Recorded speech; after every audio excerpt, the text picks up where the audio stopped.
So, 2025 laptops.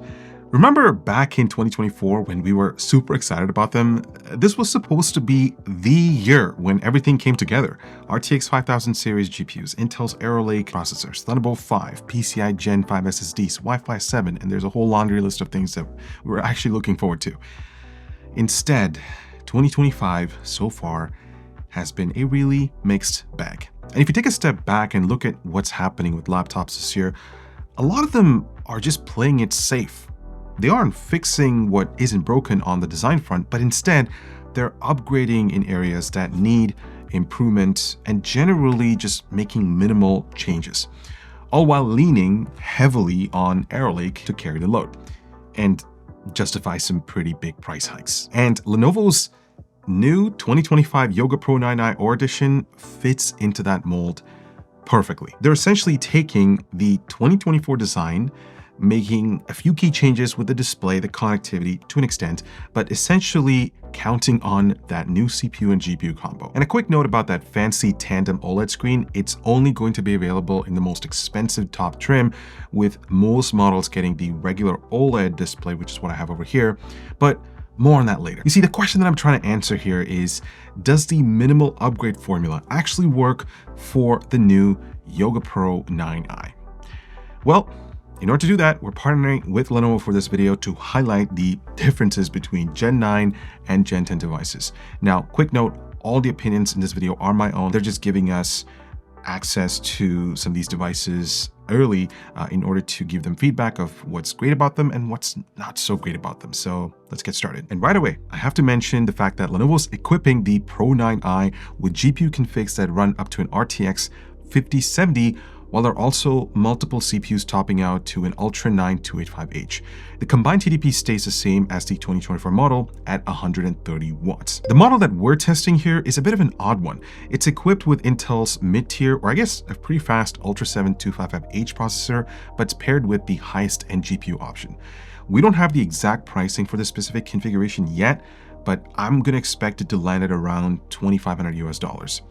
For comparison, the model that we're testing it against is last year's fully maxed out spec, which retailed for around $3,000 US. On paper, this might seem like a lopsided battle, but in practice, it's actually a lot closer than you think. Let's start with power. In both of the modes we tested, CPU power was about the same between the two devices, but there was a huge difference when it came to the GPU.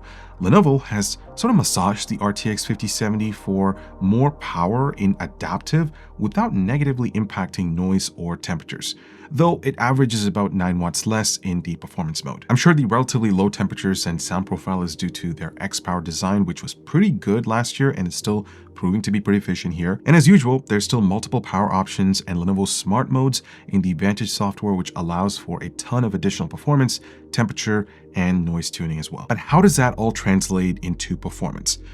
Are the upgrades to the Pro 9i's processor and graphics enough to make it feel like a big upgrade over the 2024 model, which is still actually available in some regions here in Canada with some pretty steep discounts? So starting with the adaptive preset, with both generations running their processors at 77 watts, and in multi-core heavy apps like Blender, Houdini, and Handbrake, the Ultra 7 255H is able to stay pretty far ahead. The 185H does catch up a bit in more lightly threaded creator-focused workloads, but it still loses by a narrow margin. The performance preset tightens things up a bit more, but there are still some clear wins for the 2025 model, despite it needing on average less power and running a bit quieter as well. I want to highlight Arrow Lake's multi-core performance is clearly better, even though the 255H uses 16 threads, whereas the 185H in the 2024 model has 22. Moving on to GPU accelerated creator workloads, and it's a bit of a mixed bag.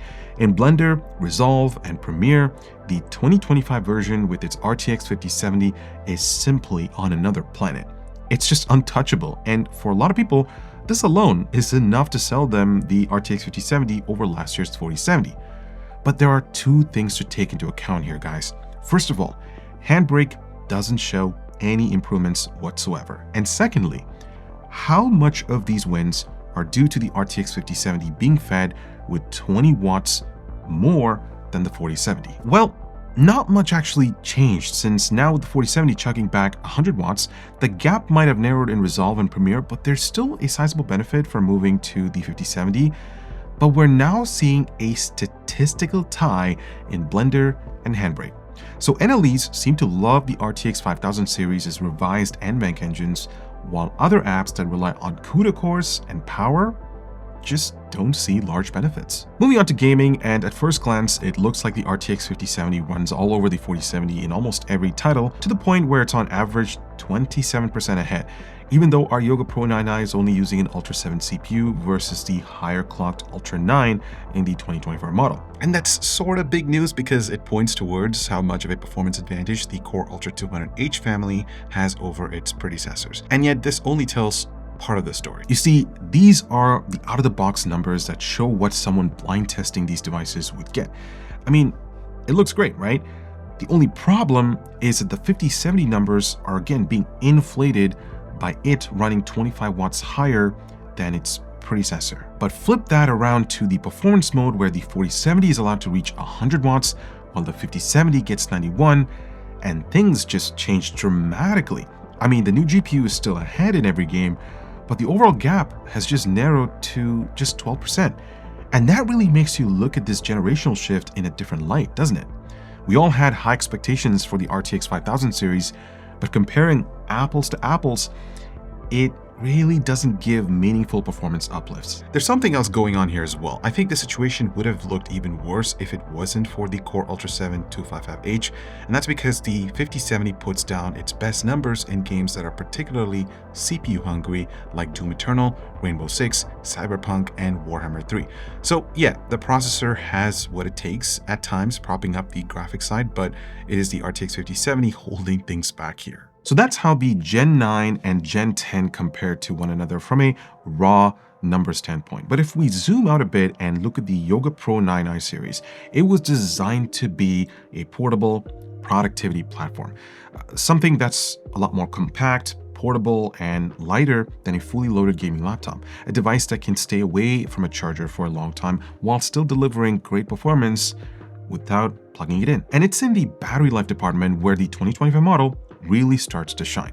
Even though both generations have the exact same battery capacity and the newer one has more power-hungry screen, well, it isn't even close, guys. Our web browsing test showed almost 7.5 hours more, becoming the first laptop we've ever tested with a discrete GPU to get over 11 hours. And the Pro 9i got almost 16 hours. Meanwhile, local and streaming video playback was a bit less impressive, but still saw battery time increases of 3.5 hours and 1.5 hours respectively. Gaming is another area where battery life has increased substantially to the point of just about doubling, and yet all of that battery life would go to waste for creators if we can't actually do anything when unplugged.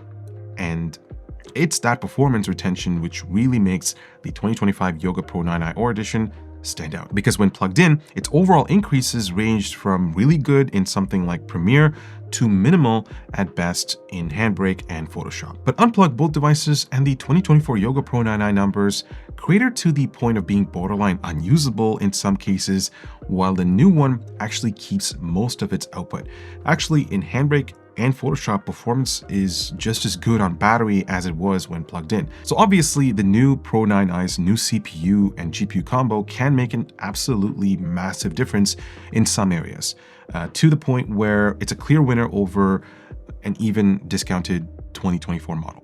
But there are plenty of other areas like gaming where it's almost impossible to tell one laptop from another. One of the areas that hasn't really changed is the exterior design. And honestly, that's not a bad thing. I mean, it falls squarely into if it ain't broke, don't fix it type of category. For 2025, the only real visual tweak is the branding on the lid. Lenovo has removed the Yoga logo and replaced it with a minimalist Lenovo badge centered on the lid. It still comes in that signature title teal and this Luna gray finish. This laptop has always had that timeless, understated design that just works. It still retains those nice premium suite of features like Comfort Edge, which makes it just easier to grip and carry around.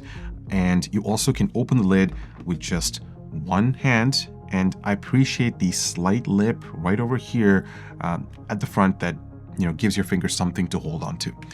But there are a couple of things that just don't feel quite as refined this time. I'm going to start with the keyboard. For one, I can't really put my finger on it, but it feels like a step back compared to the 2024 model. The typing experience, for some reason, on the 2025 version is noticeably softer. It's also lost some of that satisfying tactile feedback. I also noticed that the anti-fingerprint coating on the keys, they don't seem to do quite a nice job to keep those smudges away. And then there's the trackpad. Yes, it is a precision glass surface, it is smooth, but it's also huge, almost too unnecessarily. Palm rejection is still an issue, and because it is off-centered, I occasionally find myself misclicking or triggering the middle click when I don't mean to, or if I'm just trying to activate or click on an item, it's just a dead zone, and it gets frustrating so fast. Now, considering this is a 60-inch laptop with an RTX 5070, I've got to say it's still impressively thin at just 0.7 inches or 17.8 millimeters. And it's actually a little bit lighter compared to last year's model. I think the new one actually shaves off about 0.57 pounds. As for ports, nothing really has changed. The two USB ports on the newer model now support Thunderbolt 4 instead of just one, and the HDMI port has been upgraded to support up to 10K at 30 Hz, but that's about it.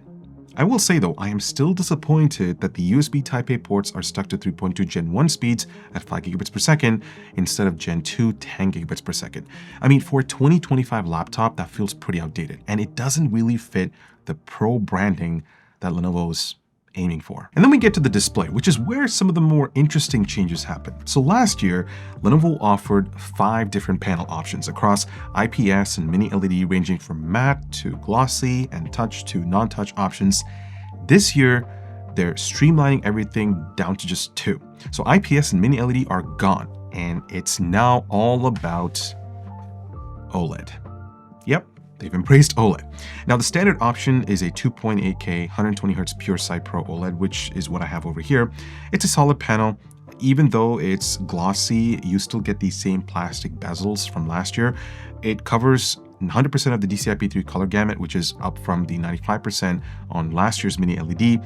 And color accuracy is also improved. Our 2024 unit had a delta E of 1.39, while the 2025 OLED drops that to 0.6. Lenovo's also added selectable color profiles in Vantage, so you can tailor the look of your workflow. But that said, switching to OLED comes with trade-offs, specifically in SDR brightness. So the 2025 model tops out at 520 nits compared to 663 nits on last year's mini LED. But Lenovo being Lenovo, they wanted to try something new. And so they sent me an early sample of the new Yoga Pro 9i featuring their Tandem OLED display. And let me tell you, this thing is wild. So what is Tandem OLED? Instead of a single OLED layer, it uses 2 stacked layers. And so that effectively doubles the brightness output. And the result is just blindingly bright. I mean, it actually ends up overexposing on my camera. Like, that's how bright it is. So this sample sustained over 900 nits of peak SDR brightness output, making it arguably the brightest laptop that I've ever laid my eyes on.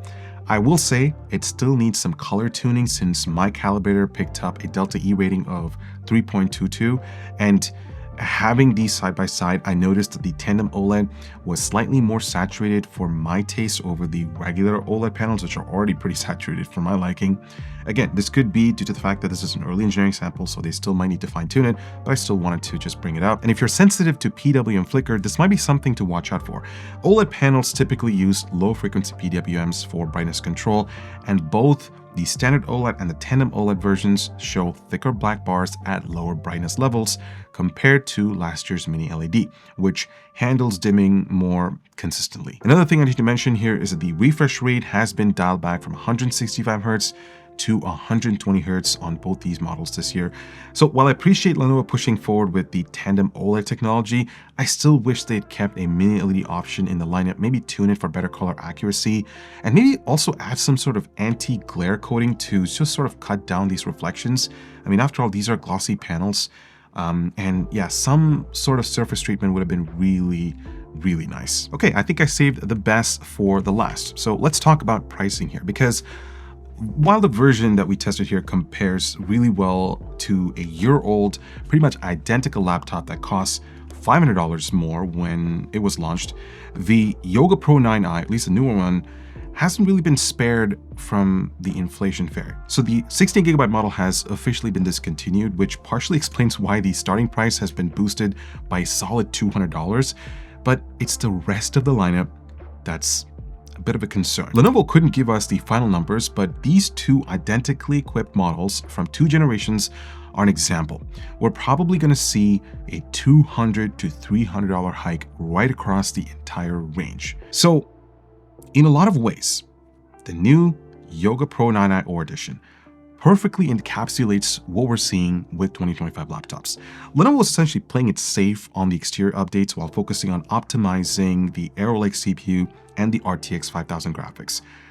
But the benefits of those are very much situationally dependent. The Ultra 7 255H did surprisingly well in our processor benchmarks versus an Ultra 9 185H, while the RTX 5070 just really struggled in gaming. Couple that with some hefty price increases for minimal real-life benefits, and yeah, I mean, this really feels like a peak 2025 laptop. But there's still enough here, especially on the battery life side, and that alone makes it a really, really interesting upgrade option for someone, you know, with a 3 or 4-year-old device.